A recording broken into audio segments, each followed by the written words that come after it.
नमस्कार मित्रांनो, CET सेलच्या ऑफिशियल वेबसाईटवर एक महत्त्वाची सूचना आलेली आहे। ती महत्त्वाची सूचना अनेक विद्यार्थ्यांच्या कामाची आहे। त्यामुळे cetcell.mahacet.org ह्या ऑफिशियल वेबसाईटवर आपण आलेलो आहोत। एक नंबरला तुम्हाला दिसतंय MAH BBA BCA BMS BBM CET 2024 विषयी नवीन सूचना आलेली आहे। ही सूचना पब्लिश्ड डेट कधी आलेली आहे? 28 जून 2024 रोजी, म्हणजे काल आलेली आहे। आज 29 जून 2024 आहे, तर ही सूचना 28 जून 2024 म्हणजे काल आलेली आहे। त्याचा विषय काय पाहूया। MAH BBA BCA BMS BBM CET 2024 additional CET application form filling for academic year 2024-25। मराठीतून सांगतो, BBA BCA BMS BBM CET 2024 additional CET होणार आहे। अगोदर एक CET झालेली आहे ह्या कोर्सेसची, तर आणि एक ॲडिशनल CET होणार आहे। मग त्या CET करता ऑनलाईन अर्ज भरण्याची सुरुवात झालेली आहे।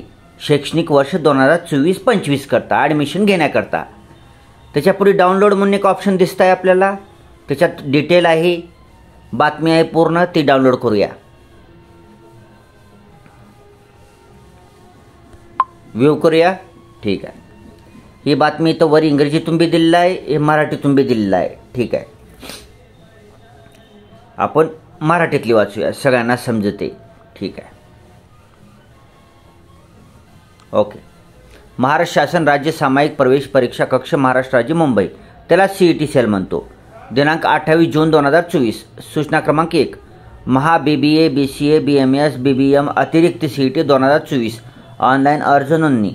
म्हणजे काय, अगोदर एक CET झालेली आहे यांची, आता ही अतिरिक्त CET आहे, ॲडिशनल नवीन CET होणार आहे, नवीन एक्झाम द्यावी लागणार आहे।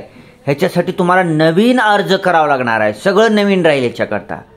ह्याच्याकरता नवीन अर्ज करावा लागेल। अर्ज करण्याची मुदत संपल्यानंतर तुम्हाला नवीन एक्झाम तारीख येईल, तुम्ही नवीन एक्झाम द्यावं लागेल तुम्हाला, आणि पुन्हा तुमचं स्कोअर कार्डसुद्धा येईल तुम्हाला।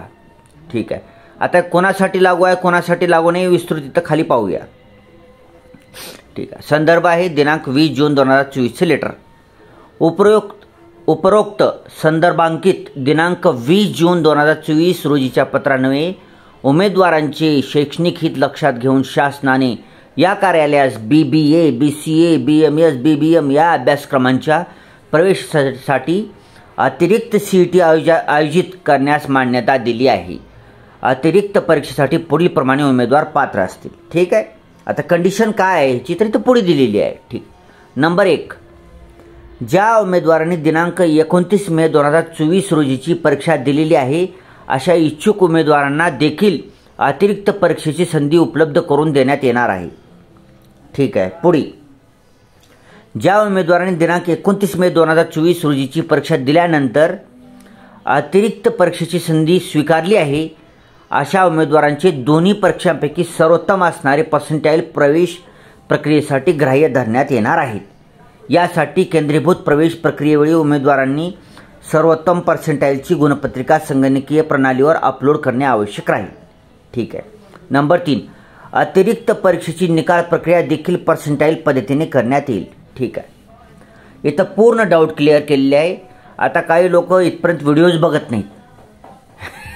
पहिल्यांदा काय करतात की सुरुवातीचे 2-3 मिनिटच बघतात आणि पटकन दुसरा व्हिडिओ चेंज करतात, तर कधी घातक असतं अर्धवट ज्ञान। आता ही पहिलं वाक्य ऐकतात, तारीख मिळालेली आहे, ऑनलाईन फॉर्म चालू झाले, जातात भरायला। ठीक, पूर्ण व्हिडिओ बघत नाही, ह्याच्यामुळे त्यांचं नुकसान होतं। ठीक आहे, आता ह्याच्यामध्ये डिटेल दिलेलं आहे की परीक्षा कोण दिलं तर काय होते ती। पॉईंट नंबर 1 आपण स्पष्ट करूया।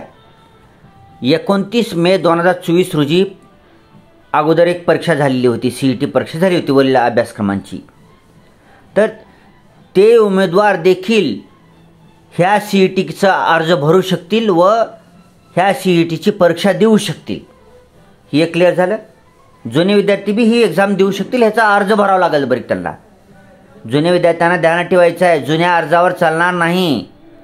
तुम्हाला ही CET द्यायची असेल तर तुम्हाला ह्या CETचं ऑनलाईन अर्ज देखील भरावा लागेल आणि परीक्षासुद्धा द्यावी लागेल. ठीक आहे.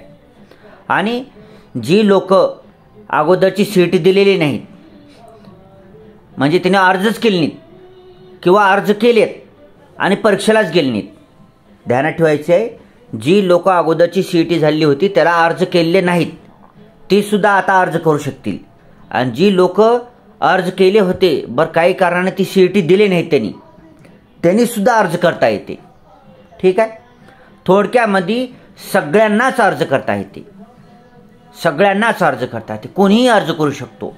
अगोदरची परीक्षा दिलेला न दिलेला फॉर्म भरलेला सगळ्यांनी अर्ज करता येते. ठीक आहे. नंबर 2 मध्ये काय आहे, आता ही ॲडिशनल CET आहे. तर काही लोकांनी आता दिलेली आहे अगोदरची 29 मे 2024 रोजीची CET दिलेली आहे. ठीक आहे. मग त्यांना जर ही CET द्यायची असेल आता नवीन येणारी ॲडिशनल CET तर ह्यांना ऑनलाईन अर्ज करावा लागेल दुसऱ्या विद्यार्थ्याबरोबर आणि CET देता येते. बरं त्यांना काय अडचण वाटू शकते की बाबा आपल्या अगोदरच्या CETमध्ये बऱ्यापैकी मार्क आहेत आणि ह्या CETमध्ये जर मार्क कमी पडले तर मग कसं करावं आहे ना. तर त्याचा उपाय ह्यांनी दिलेला आहे. तर अगोदरच्या CETवाल्यांना जर स्कोअर जास्त वाटते, आपल्याला जास्त येईल वाटते किंवा न वाटते काही असो ती, त्याला स्कोअर जास्त येईल वाटो या न वाटो, त्यांनी जर ही परीक्षा दिली आणि ह्या परीक्षेमध्ये त्यांना अगोदरच्या परीक्षेपेक्षा कमी बी स्कोअर आला जास्त बी स्कोअर आला, काही असो ती, कमी स्कोअर असो जास्त स्कोअर असो, तरीसुद्धा जेव्हा कॅप राऊंड चालू होतील त्यावेळेस तुम्ही काय करायचे आहे की ज्या CETचा स्कोअर तुमचा जास्त आहे ते स्कोअर कार्ड कॅप राऊंडला फॉर्म भरताना अपलोड करायचं आहे, हे ध्यानात ठेवायचं आहे. ठीक आहे. म्हणजे तुम्ही दिलेली परीक्षा बरी. आता एखाद्याला पैकीच्या मार्क पडले असतील CETमध्ये तर त्याने द्यायची काही गरज नाही. बरं एखाद्याला कमी मार्क पडले आपल्याला कॉलेज पाहिजे ते कॉलेज मिळत नसेल तर त्यांनी ही सुद्धा ऑनलाईन अर्ज भरला तर हरकत नाही आणि परीक्षा दिली तरी चालते. ह्या परीक्षेमध्ये जर स्कोअर कमी पडला तर ती जुन्या जी CET परीक्षा झाली होती त्या CETचं स्कोअर कार्ड अपलोड करायचं कॅप राऊंडला फॉर्म भरताना. ठीक आहे. चालतं. आणि जर समजा त्याला त्या 75% पडले असतील त्या परीक्षेमध्ये CET परीक्षेमध्ये आणि ह्या फॉर्ममध्ये जर नवीन भरलेल्या अर्जामध्ये जर 95 पडले तर ही 95ला टाकायचं स्कोअर कार्ड. ठीक आहे. त्याच्यामुळं तुम्ही दोन्ही परीक्षा दिली तरी काही हरकत नाही. दोन्हीपैकी जे हायेस्ट मार्क असतील त्याचं स्कोअर कार्ड तुम्ही कॅप राऊंड भरताना अपलोड करू शकता. ठीक आहे.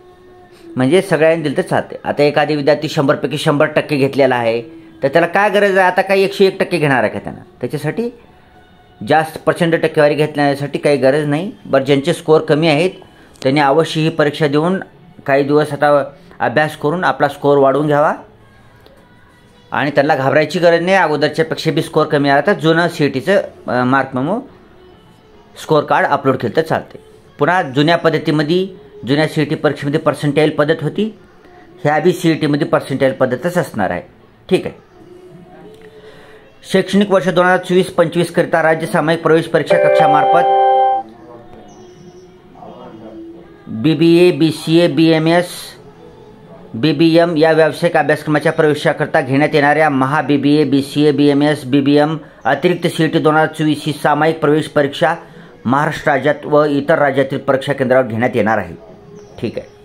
आता जी ॲडिशनल CET होणार आहे ती महाराष्ट्रातल्या परीक्षा केंद्रावर बी होईल आणि जर महाराष्ट्रातले परीक्षा केंद्र कमी पडले तर तुम्हाला महाराष्ट्राच्या बाहेरचे दुसऱ्या राज्यातली परीक्षा केंद्रसुद्धा पुरवठा करण्यात येईल, तेथे जाऊन सुद्धा तुम्हाला एक्झाम द्यावी लागेल.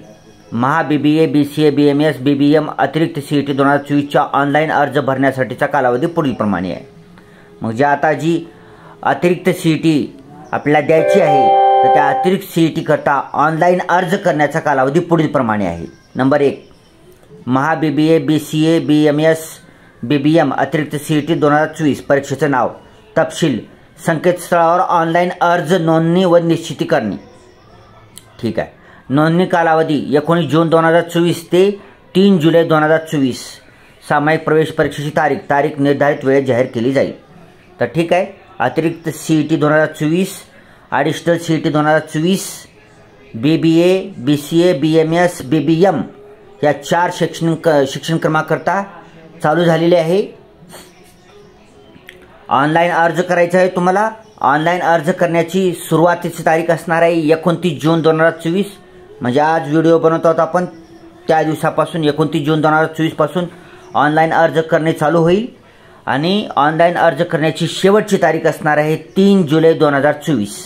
तर तुम्ही 3 जुलै 2024 पर्यंत ऑनलाईन अर्ज करून निश्चित करायचे, कन्फर्म करून त्याची प्रिंटआउट काढून आपल्या जवळ ठेवायचं आहे. आता सामायिक प्रवेश परीक्षेची तारीख म्हणजे CET एक्झामची तारीख कधी होणार आहे, तर ती तारीख तुम्हाला ऑफिशियल वेबसाईटवर जेव्हा वेळ येईल त्यावेळेस जाहीर केली जाईल. म्हणजे CETची तारीख यांनी सांगितली नाही आणखी. सध्या ऑनलाईन अर्ज भरून घेतील आणि काही कालावधीमध्येच लवकरच, माझ्या मते लवकरच CET एक्झामिनेशनची तारीखसुद्धा जाहीर करण्यात येईल. आपण अगोदर फॉर्म भरून घ्यायचं, आपण कशाला टेन्शन घ्यायचं, बरं लवकरच होईल. कारण आता ॲडमिशन रखडलेले आहेत. त्याच्यामुळे आता ही CET झाल्याशिवाय अनेक ध्यानात ठेवायचं, लोकाला शंका आहे. ह्या CETचा अर्ज पूर्ण होऊन ह्याची CETची एक्झाम होऊन ह्याचा रिझल्ट लागल्याशिवाय ह्या 4 कोर्सेसची ॲडमिशन प्रक्रिया चालू होणार नाही. अत्यंत महत्त्वाचं. ही जी 4 कोर्सेस दिसते तुम्हाला ॲडिशनल CETचे, ह्यांचा आताचा नवीन ॲडिशनल CETची एक्झाम होऊन ह्याचा रिझल्ट लागल्याशिवाय ॲडमिशन प्रक्रिया चालू होणार नाही. ह्याचा रिझल्ट लागल्यानंतरच ॲडमिशन प्रक्रिया कॅप राऊंड चालू होतील. त्याच्यामुळे चिंता करायचं नाही. मग आता CET एक्झामिनेशनची तारीख ऑफिशियल वेबसाईट जी आहे cetcell.mahacet.org किंवा mahacet.org या दोन्हीपैकी कोणत्याही वेबसाईटवर तुम्ही दररोज चेक करायचं आहे. तुम्हाला दररोज जोपर्यंत तुमचं ॲडमिशन होत नाही दररोज चेक करायचं आहे. आणि ज्यावेळेस तारीख जाहीर होईल त्यावेळेस तुम्हाला हॉल तिकीट वगैरे ॲडमिट कार्ड वगैरे मिळून तुम्ही परीक्षेला जायचं आहे, परीक्षा देऊन यायचं आहे. परीक्षाकरता खूप साऱ्या शुभेच्छा. All the best for your examination. एक युनिक व्हिडिओ वाटला आणि आपल्या चॅनलचं वैशिष्ट्य आहे की आपण असं काहीतरी एक्सटेन्शन मिळालं, ॲडिशनल काही आलं, कुठल्याची तारीख एक्सटेंड झाली तर आपण निश्चितपणे त्याच्यावर व्हिडिओ बनवतो. हे आपलं वैशिष्ट्य आहे. रेग्युलर तर व्हिडिओ बनवतो, परंतु अशी जी इम्पॉर्टंट CET सेलचे आहेत, UGC नेटचे आहेत, सेट एक्झामचे आहेत, इतर स्पर्धा परीक्षेचे काही जरी एक्सटेंड केलं त्यानं, तारीख वगैरे वाढवली तर आपण व्हिडिओ बनवतोच त्याच्यावर. आपली स्टाईल आहे ही. ठीक आहे. तर मित्रांनो, व्हिडिओ चांगला वाटला तर व्हिडिओला लाईक करा, चॅनलला सबस्क्राईब करा आणि हा व्हिडिओ गरजू मित्र मैत्रिणी नातेवाईकांपर्यंत शेअर करा. आणि सगळ्यांनी मिळून अतिरिक्त CETचा ऑनलाईन अर्ज लवकरात लवकर भरून त्याचा फायदा घ्या. ठीक आहे. Thanks for watching.